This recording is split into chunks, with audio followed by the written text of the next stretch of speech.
নরেন্দ্র মোদী আবারও কাঁদতে কাঁদতে বলছে, দেখো দেখো বিরোধী দলেরা উইমেন্স রিজার্ভেশন বিল পাস করাতে দেয়নি, মহিলাদের অধিকার ছিনিয়ে নেওয়া হচ্ছে।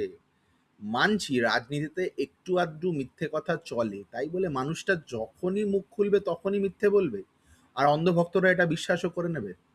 একটা কথা আপনাদের জানিয়ে রাখি যে উইমেন্স রিজার্ভেশন বিলের কথা উনি বলছেন, সেই বিল তো 2023-এই পাস হয়ে গেছে।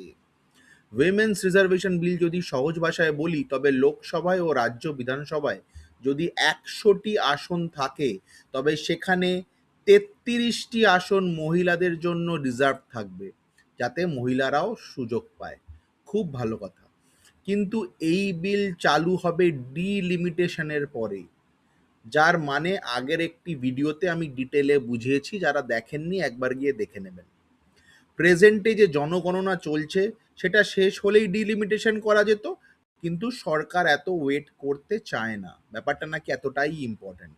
2026-এ বসে 2011-র জনসংখ্যার ওপর বেস করে ডিলিমিটেশন করতে চায়। এটা কতটা লজিক্যাল আপনারাই বলুন।